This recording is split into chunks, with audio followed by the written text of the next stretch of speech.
Good evening. I've been asked to give you two talks on the subject, where was God in the tsunami? It's a question being widely asked in the press and in many minds. You know, 5 days after the 9/11 disaster, when the Twin Towers of New York collapsed, I was invited to give a talk on that, and I feel much the same tonight. But what a difference between the two events. The tsunami killed, what, 50 times as many people as 9/11? What I call 2612 was far worse, damaged far more property right around the world and affected many nations too. But the biggest difference between the two disasters, the two tragedies, was that this one was not caused by human beings. 9/11 was directly caused by us, or by them. And so this is what some people, the insurance people, call an act of God. I'm not sure that that means a lot these days, except that it's something they can't insure against, because it had no human content. To me, it's almost as meaningless as swearing on a Bible in a court of law that you will tell the truth. These are all vestiges of our godly past. Well, now here we have this disaster which we've all witnessed on television. We've seen it happen. The horror of it has come home to us. Let's just consider for a moment the human needs that are waiting after such a disaster.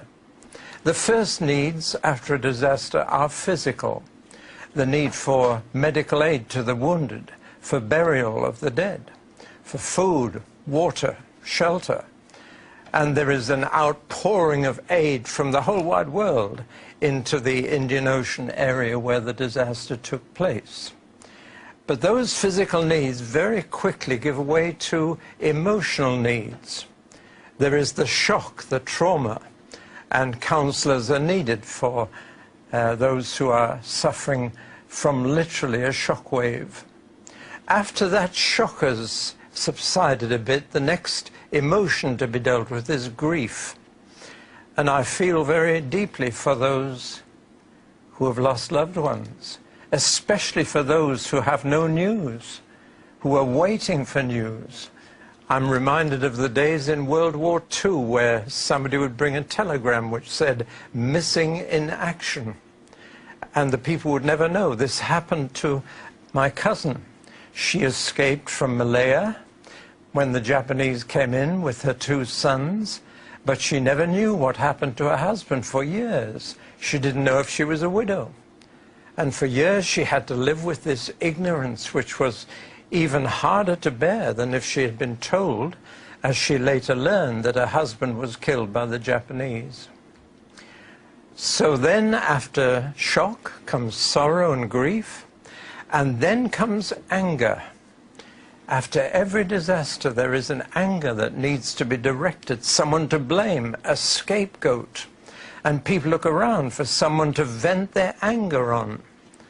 And that anger needs to be dealt with. In this case, of course, the scapegoat is God himself.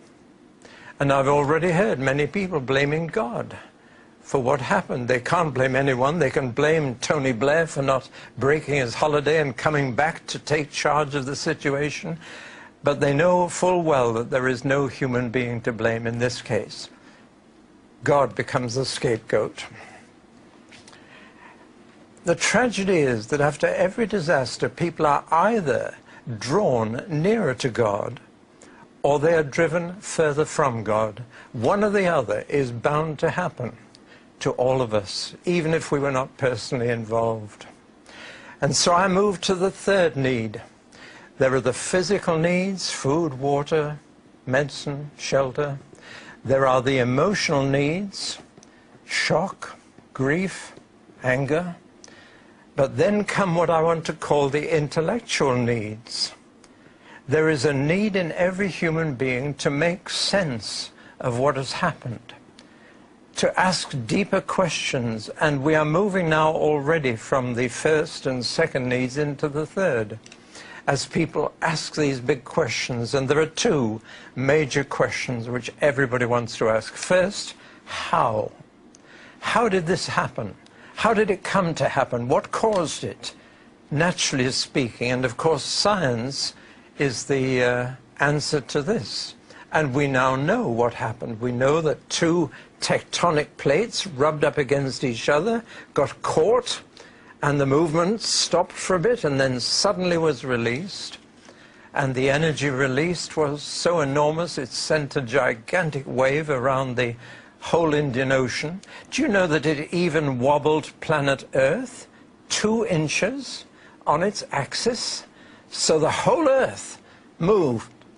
It was a gigantic thing, but we know how it happened.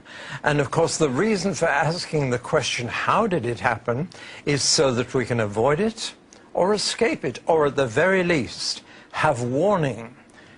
The sad thing is that the Pacific Ocean has such a warning about tsunamis, but the Indian Ocean, being in a poorer part of the world and not next door to America, didn't have it.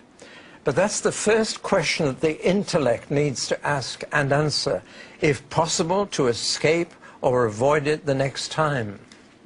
But there is an even more important question that people's minds grapple with and need to be satisfied about, and that is why. Not just how, but why did it happen? We need to find a reason for it, because the one thing we can't cope with is senseless suffering. Wasted suffering, wasted life, wasted property. And so we want to know why it happened. Is there any reason behind it? Is there any sense in it? Or do we have to live with something that has no reason at all and therefore leaves us suspended in our mental questions?